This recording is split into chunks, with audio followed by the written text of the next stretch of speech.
Yes, brothers and sisters, it's me, Shakeem, on the scene, giving the urban lowdown to all the kings and queens. Today on the show, we have a very special guest. This man has made many comments when it comes to race and culture within Britain. And today, we will find out how his mind has been changed given the current racial climate we are in. My fellow Nubians, please welcome my guest, the Prime Minister, Boris Johnson. Wagwan, Boris. Yes. No, I said Wagwan, Boris. Oh, right. Well, I believe the correct response to that is yes. Hello. Reparations! I'm sorry? Give us reparations! Reparations! You stripped our nation, give us reparations!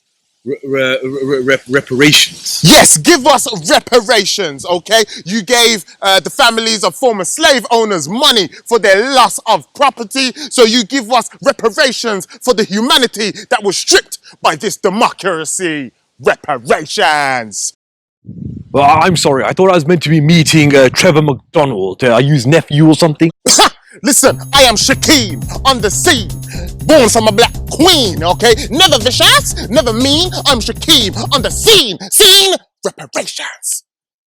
Well, Shakeem, you raise a valid point there, but I think we have to take into consideration the economic ramifications. The ramifications is the decimation of our nations. Reparations. Well, I mean, Shakeem, let's be completely honest. It's not really going to happen. We don't think it's going to be beneficial for Britain, for the country, and I'm sure many of your viewers would agree with that. Beneficial for the country? Listen, Mr. Prime Minister, the Black and Brown Collective helped rebuild this country. And as a country, we were paying taxes up until 2015 for the loss of property of slaves. This is nothing more, my brothers and sisters, than an example of this classist society trying to keep the rich affluent and the poor stupid. No. Listen, Shakeem, the Conservative Party has no interest in keeping the poor stupid. We have many new initiatives and ideas for the poor and working classes to enjoy the finer things in life. For example, activities such as foie gras Fridays, caviar on the Thames, pin the tail on the Farage, and also how to seduce a female pig, which works quite well if you're trying to get your leg over Katie Hopkins.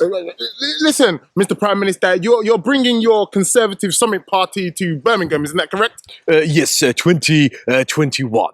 Listen, why do you keep on bringing that mess here? Every single time the Conservatives have their little clan meeting, I can't even get into the ICC. And I have a gal there named Keisha, yeah? She works at All Bar One. Keisha! Only you, babes. Well, Shakeem, we absolutely love Birmingham. We really appreciate the people of Birmingham and the West Midlands and everything they contribute to the British society. Okay, if that's true, then why is an elderly Sikh lady from Smethwick being threatened with deportation? I'm sorry, what? Gurmit Kaur, Mr. Prime Minister, do you not read the news? If Shamima Begum can come back and fight for her citizenship, why is Auntie from down the road got to go? Shamima Begum. Oh yes, the ISIS strumpet, as we in the Masonic Lodge call her. I mean, once again, Shakeem, there's a lot of things that have to be taken into consideration. And let's face it, the British people need a distraction from the fact that coronavirus has left us trousers down and bent over the headmaster's table. Okay, forgetting the fact that Shamima Begum has probably been passed around the ISIS camp more times than a spliff in Snoop Dogg's house, let's talk about your gal, Preeti Patel, who won't even give carers work visas. A very valid point there, Shakeem, and I can assure you this has been discussed at great length with my galdem, Preeti Patel, as you eloquently put, in our weekly meetings at Toby Carvery. Between each mouthful of British gammon, we have decided the fate of carers in this country. And ultimately, some of them, as I have previously stated, did not follow procedures. And so, to paraphrase the two Ronnies, it's good night from me and it's good night from her. Didn't follow Mr. Prime Minister, your guidelines were as clear as the big tub of Vaseline my Aunt Belinda keeps on her dresser to rub out her bunions, okay? The whole thing was a farce, okay? PPE was diverted, there was no testing in care homes, and quite frankly, the care sector have received little to no funding. Once again, Shakeem, valid points there, but I think what we need to really remember is there were faults by all parties. Not my party, obviously, the Conservative Party, hashtag long live Maggie Thatcher, she's in cryogenesis, who said that? No, seriously, Shakeem, we do consider these things, and hopefully, in the long term, the care sector will be better cared for. Okay. Bullshit is sorry. Bullshit. Listen, yeah, let's get to the nitty gritty. Okay, you're coming to Birmingham, so I want the golden statue of Joseph Chamberlain and his merry band of masses to be melted down and replaced with conscious brothers. Okay, I'm talking about UB40. I'm talking about Adrian Lester, David Harewood, and Lenny Henry. And I know he's not from Birmingham, but you can face him to Dudley, and he can have a little tear in his eye.